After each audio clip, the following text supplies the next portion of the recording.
নমস্কার বন্ধুগণ, আমি দীপঙ্কর মোদক। তো আজকে আমার এই ইউটিউব চ্যানেলে একটা গুরুত্বপূর্ণ বিষয়ের উপর আজ এই ভিডিওটা আমি তৈরি করছি। তো বন্ধুগণ, আপনাদের কেমন কি লাগে অবশ্যই পুরো ভিডিওটা দেখার পর কমেন্ট সেকশানে কমেন্ট করে জানাবেন।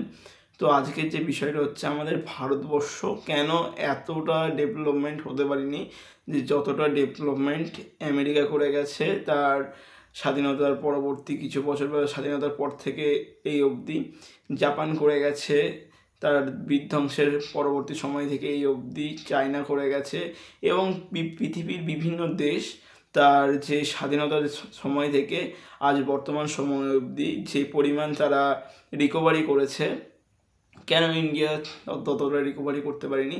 আসলে তার পেছনে প্রচুর প্রচুর অনেক অনেক কারণ আছে। তার মধ্যে আমি আমার নিজের পার্সোনাল যে মতামত সেগুলো এখানে তুলে ধরছি। আপনাদের যে কী মতামত আছে না আছে আপনারা অবশ্যই কমেন্টে জানাবেন। তো বন্ধুগণ, প্রথমত আমার যেটা মনে হয় যে ভারতবর্ষকে এখনও পর্যন্ত এমন একটি দেশ হিসেবে বিবেচনা করা হয় যে দেশে প্রতিটা ব্যক্তি নিজেকে ভারতীয় মনে করার থেকে নিজের যে ধর্ম আছে, নিজের যে আমরা যে রাজ্যে বসবাস করি সে রাজ্যের হিসেবে দেখতে বেশি পছন্দ করে। আমি মনে করি বেশিরভাগ লোককে যারা জিজ্ঞাসা করবেন, আমাদের ভারতবর্ষে প্রতিটা লোক বিভাজিত হয়ে আছে প্রথমত ধর্মের কারণে। কেউ হিন্দু, কেউ মুসলিম, তারপরে যে বিভক্তকরণ হয়েছে তাদের ভাষা ভিত্তিতে। আমেরিকা বা চায়নাতে বেশিরভাগ ক্ষেত্রে দেখা যায় যে সমস্ত নাগরিকরা আছে তারা বিভক্তিকরণ, নিজেদের যে থট প্রসেস সেটা তাদের বিভক্তিকরণ করে না।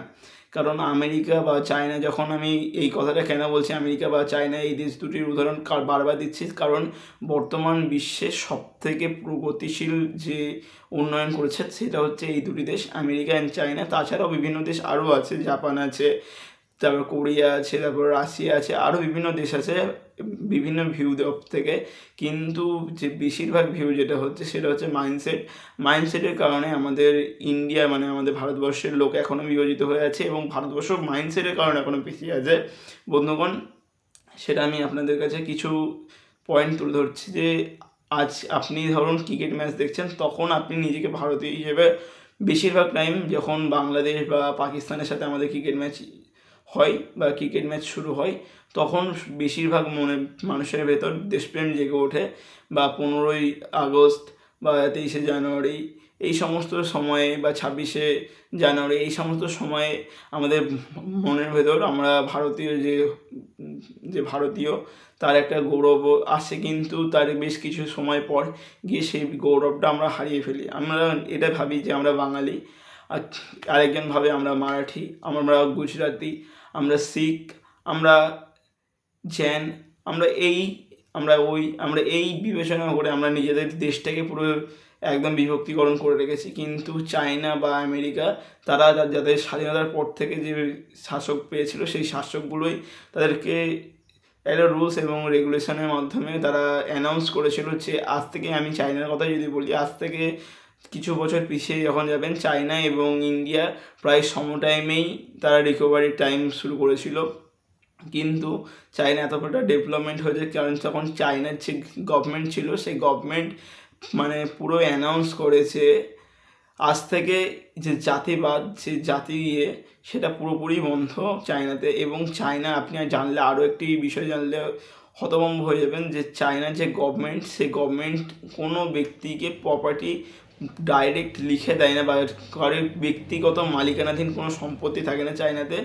সেটা কোনো সম্পত্তি বা কোনো কিছু থাকে সম্পূর্ণ লিজের ওপর। আপনি চাইলে গুগলে সার্চ করে দেখতে পারেন, কোনো কোম্পানি যদি কোনো ফ্যাক্টরি খুলতে চায় সেটাও লিজের ওপর নেয়। এই চায়নার যে বিভিন্ন থট প্রসেস, সেই থট প্রসেসের জন্য চায়না এত উন্নত। সেকেন্ড যে রিজনটা হচ্ছে, সেই রিজনটা হচ্ছে এডুকেশন সিস্টেম ইন্ডিয়ায় এতটা পরিমাণ জঘন্য যেটার কল্পনা আপনি করতে পারবেন না।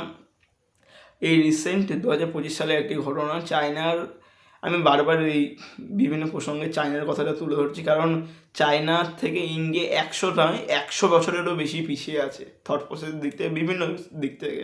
চায়না নিজেকে দেখেছে, নিজের পরিস্থিতিকে দেখেছে, বাইরে থেকে শিক্ষা গ্রহণ করেছে এবং নিজের ভেতর নিজেকে চেঞ্জেস করেছে। কিন্তু ইন্ডিয়া কিন্তু এটা করতে পারছে না। ইন্ডিয়ার বিভিন্ন সরকার আছে, ইন্ডিয়ার সরকারকে সাপোর্ট করার অনেকে আছে, অনেকে হেটার্স আছে, কিন্তু তার সত্ত্বেও সরকারের হাতে যেইটুকু ক্ষমতা আছে সরকার সেইটুকু ক্ষমতার সম্পূর্ণ ব্যবহার করতে পারছে না, কারণ কিছু কিছু বিরোধী পার্টি আছে তারা, এবং আপনারা নিজেও আছেন, আপনারা নিজে বুঝেও আপনারা এমন এই ভুলটা করছেন। তো আমি সেই সমস্ত ভুলের দিকে আমি আঙুল তুলতে যাচ্ছি না, আমি চাইছি যে আপনাদের আঙুল আপনারা সঠিকভাবে ব্যবহার করবেন।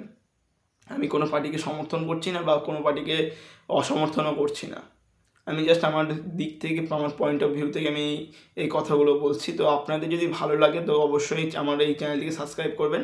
তো সেকেন্ড যে রিজনটা আমি মনে করছি সেটা হচ্ছে এডুকেশন সিস্টেম। চায়না জাপান থেকে শিখেছে, চায়না আমেরিকা থেকে শিখেছে, আর চায়না এইখানে দাঁড়িয়ে আছে। আমাদের আছে চায়নার কাছ থেকে শেখার দরকার। চায়নায় কোনো স্টুডেন্ট বা কোনো কিছু যদি ইয়ে করে, আমাদের ইন্ডিয়ায় কী হয়, যদি ইন্ডিয়ায় কোনো স্টুডেন্ট যে স্কুলে যাচ্ছে তাদেরকে স্কুলে তাদের যে এডুকেশানটা হচ্ছে সম্পূর্ণ লার্নিংয়ের ওপর, তাদের কোনো মানে একদম হাতে গুনে যে ওয়ার্ক করছে, তারা যে কোনো কাজ করছে, যে চায়নায় দেখবেন বিভিন্ন বাচ্চা কাচ্চারা দেখবেন স্কুলে তারা সেলাইয়ের কাজ শিখছে, তারা মেকানিক্যাল কাজ শিখছে, তারা বিভিন্ন কাজ শিখছে, একদম ডাইরেক্ট মানে কাজ তাদেরকে হাতে ধরিয়ে দেওয়া হচ্ছে। কিন্তু আমাদের মানে ইন্ডিয়ার এডুকেশন সিস্টেমে যবে থেকে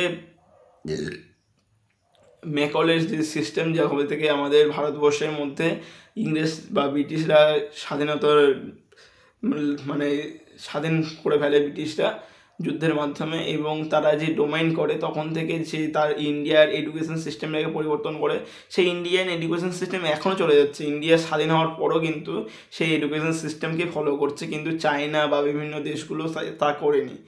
ধরুন আজ আপনি আপনার নিজের মতো করে আপনি আপনার জীবনযাপন করছেন, কিন্তু কিছু সময় পর দেখা গেল, আমি কথা তুলছি, কিছু সময় পর দেখা গেল যে আপনার ওপর কোনো ব্যক্তির আধিপত্য হয়ে গেল, এবং সেই ব্যক্তি আপনাকে তার মতো করে ম্যানিপুলেশন করছে বা ইউজ করছে, বা আপনাকে সেই রাস্তায় যেতে বাধ্য করছে তার ইচ্ছা মতো।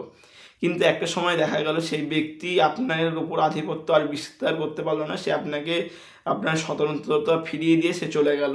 তখন আপনার নিচের যে নেচার, সেই নেচার তো আপনার আগের নেচারই ফিরে আসবে নাকি? আপনি তো চেষ্টা করবেন যে আমি আজ থেকে 5 বছর আগে স্বাধীনতা পরাধীনের আগে যেইভাবে বাঁচছিলাম তো সেইভাবে আমি এখন বাঁচি, কিন্তু ইন্ডিয়ান এডুকেশন সিস্টেম সেটা করেনি। ব্রিটিশ সরকার যবে থেকে আমাদের উপর আধিপত্য বিস্তার করে তারপর থেকে তারা বিভিন্ন পলিটিক্স খাটায়। তো সব থেকে বেশি পলিটিক্স খাটায় আমাদের ভারতবর্ষে এডুকেশন সিস্টেমে। আমাদের এডুকেশন ছিল তখন গুরুকুল প্রথা ছিল, গুরুকুল প্রথায় বিভিন্ন বিষয়ের ওপর আমাদের শিক্ষা দেওয়া হতো, আধ্যাত্মিক, শারীরিক, তারপর বিভিন্ন বিষয় আপনি সার্চ করলে পাবেন গুগলে যে ভারতীয় শিক্ষা ব্যবস্থা, ভারতের পৃথিবীর সর্বপ্রথম বিশ্ববিদ্যালয় ছিল। তো সেই বিশ্ববিদ্যালয়কে নালন্দা বিশ্ববিদ্যালয় বখতিয়ার খিলজি পুড়িয়ে ছাই করে দিয়েছিল, কারণ তার যে শরীর খারাপ হয়েছিল সেই শরীর খারাপের যে ওষুধ সেটা পৃথিবীর কোনো বইতে তৈরি করতে পারছিল না। জাস্ট সামান্য একটা বই বা তার কোরআন পড়ার মাধ্যমে তার সেই রোগটাকে সম্পূর্ণরূপে নির্মূল করতে পেরেছিল সেই নালন্দা বিশ্ববিদ্যালয়ের বৈদ্যরা বা যে গুরুরা ছিল তারা।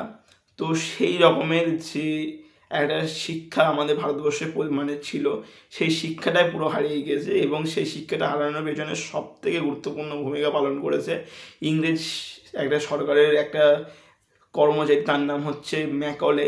আপনারা পড়ে থাকবেন সে, অবশ্য 9-10 যদি আপনারা পড়ে থাকেন তো অবশ্যই উঠেছেন, 9-10 যদি না উঠে থাকেন তো আপনারা 9-10 ইতিহাস ঘেটে দেখবেন, 9-এর ইতিহাস, ইউরোপের ইতিহাসের পরপর আমাদের ভারতের ইতিহাসও পাবেন আপনি, যে ভারতীয় ইতিহাসে একটি পয়েন্ট বিশ্লেষণ করা আছে যে ভারতীয় শিক্ষা ব্যবস্থায় ম্যাকলের ভূমিকা।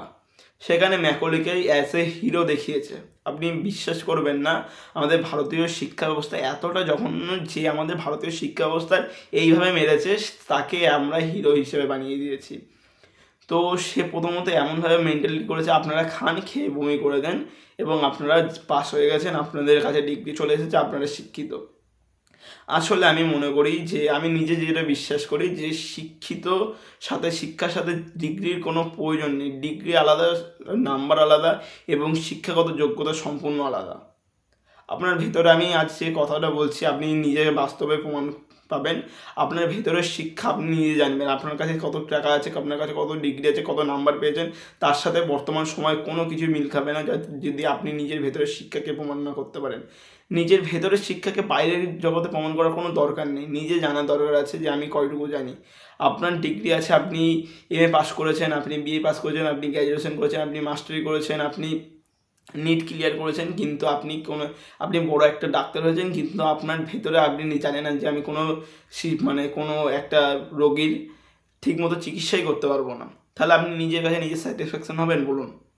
আজ আমি এই কথাটা আপনাদের ঠিক বোঝানোর চেষ্টা করছি যে ভারতবর্ষে মেকলে ঠিক এই সিস্টেমটা এনে দিয়েছে যে আপনার কাছে ডিগ্রি আছে মানে আপনি সফল, আপনি সব জানেন, কিন্তু আপনি নিজে এটা বুঝছেন না যে আমি কিছুই জানি না। এই বিষয়টা আমাদের ভারতীয়দের পুরো মাইন্ডকে খোকলা করে দিয়েছে। আপনারা বুঝবেন, একটা বোঝার চেষ্টা করবেন। আমি আমার ভিডিওতে অনেক অঙ্গিভঙ্গি ইউজ করছি, তার জন্য আমি হাত জোর করে ক্ষমা চেয়ে নিচ্ছি আপনাদের কাছে, কারণ এটা আমার মানে পুরো ইমোশন যে ভিডিওটায় ফুটে উঠছে, আমি এটা নিজের কোনো স্ক্রিপ্ট রাইটিং করছি না, পুরো যেটা মন থেকে আসে সেটা আমি আপনাদের বলছি। তো এটা হচ্ছে সেকেন্ড রিজন। যেই দিন দেখবেন আপনাদের এডুকেশন সিস্টেমে চেঞ্জেস হচ্ছে, সেই দিন জানবেন যে ভারত ডেভেলপমেন্ট অরিজিনালি হচ্ছে।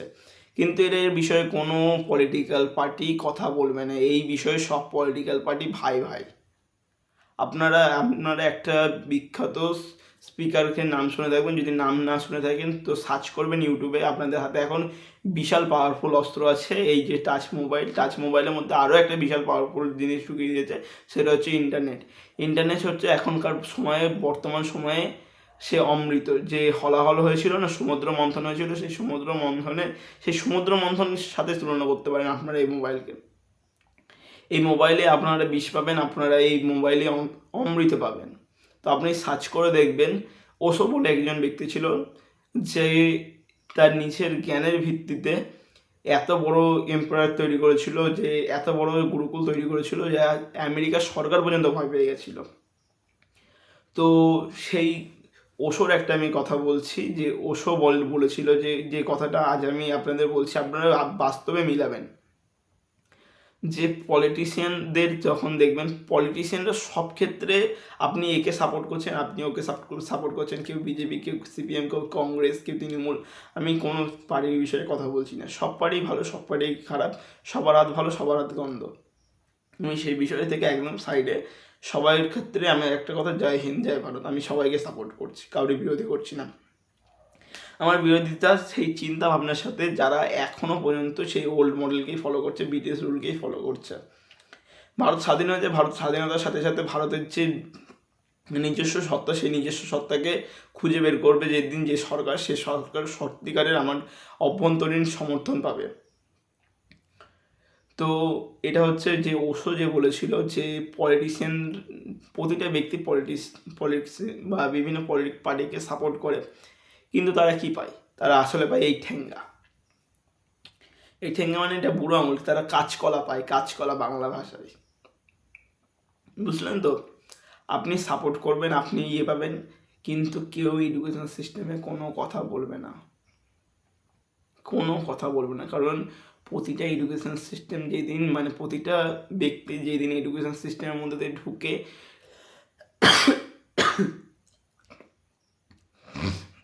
নিজেকে বোকা না বানিয়ে, অরিজিনালি নিজেকে না ঠকিয়ে যেদিন ঠিক মতো নিজের হক আদায় করতে শিখবে না, সেদিন সঠিক ভালো কি মন্দের বিচার নিজেরাই পেয়ে যাবে।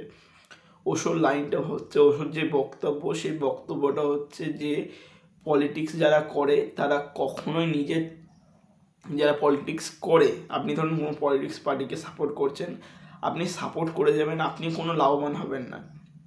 হয় আপনি অপোজিশনের সাথে বিরোধিতা করতে গিয়ে মারাও যেতে পারেন, কিন্তু লাভবান হবে সে পলিটিশিয়ান বা সেই পলিটিশিয়ানের ছেলে বা তার নাতি।